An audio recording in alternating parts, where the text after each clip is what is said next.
Gagawa ako ngayon ng sukiyaki. Ito mga kailangan.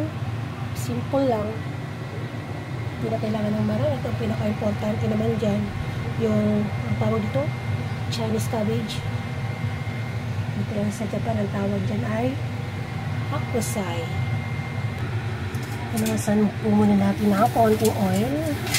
Damihan. Konti pa.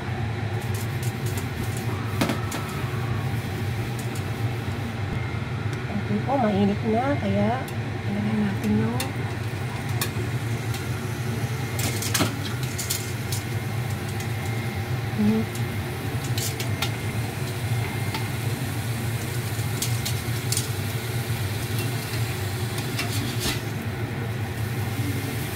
and konti lang. Yan, pwede na yan.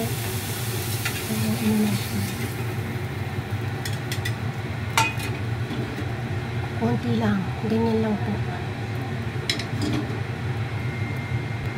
Isa pa.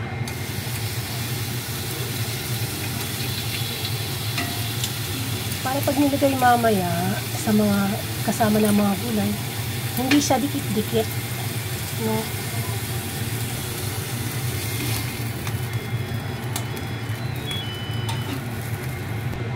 And then, maglagay po tayo ng 1 cup water.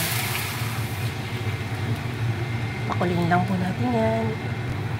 Ayan, kumulo na. Lalagyan po natin ng sugar, asukal. Depende sa gusto nyo. Kasi iba-iba naman tayo ng panlasa. 1, 2, 3. Tapos, toyo. Tansyahin nyo na lang po. Toyo. Yan po. Yung iba, hindi na naglalagay ng tubig. No? Bumibili sila ng yung ready-made na sauce ng sukiyaki.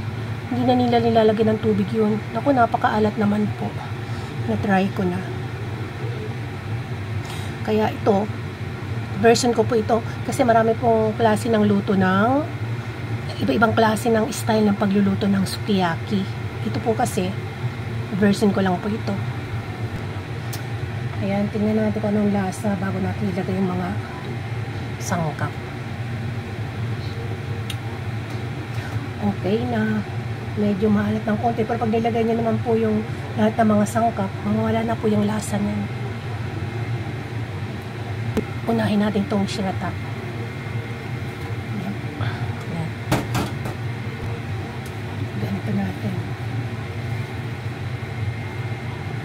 And then, ilagay na natin itong mga, hindi ko alam kung kalimutan ko ang tawag ng mushroom na ito. Pero kapatid siya ng mushroom.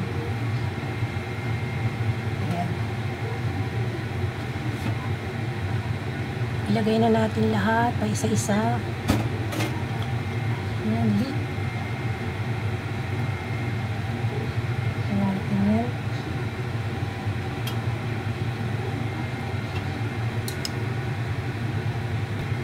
Ilagay natin yung tofu sa gitna.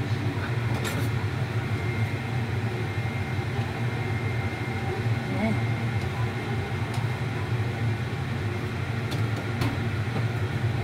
Ilagay na natin yung mga haksay. Chinese cabbage ba yung tawag dito? Haksay. Bagyo pechay sa Pilipinas ito. No? Yan po. Ayan, nailagay na lahat ang mga sangkap na gulay. Isunod na natin itong beef. Ang sukiyaki po kasi ay beef. Yan. Hindi pwede yung yung pork. Ibalik natin, lagay na natin ito. Ayan. Ganyan lang. Kaya inuna kong isangkot siya yung meat kasi pag nilagay mo ng ganito, nagdidikit-dikit siya. Ayan. Pag fresh mong nilagay. Pag ginanito mo, hindi na yan magdidikit-dikit. Parang nagsama-sama. Pag kinuha mo nagbuhol-buhol. Kaya inuuna ko muna ang isang pot siya. Ng konti lang. Pinapainit lang. Ng konti. Ayan. Takpan at hintayin maluto. Takpan muna natin. Hintayin na natin maluto. Ayan, tingnan na natin. Ayan na. After 3 minutes, ayan na pong nangyari sa kanya. Tikman natin ang lasa kung tama na.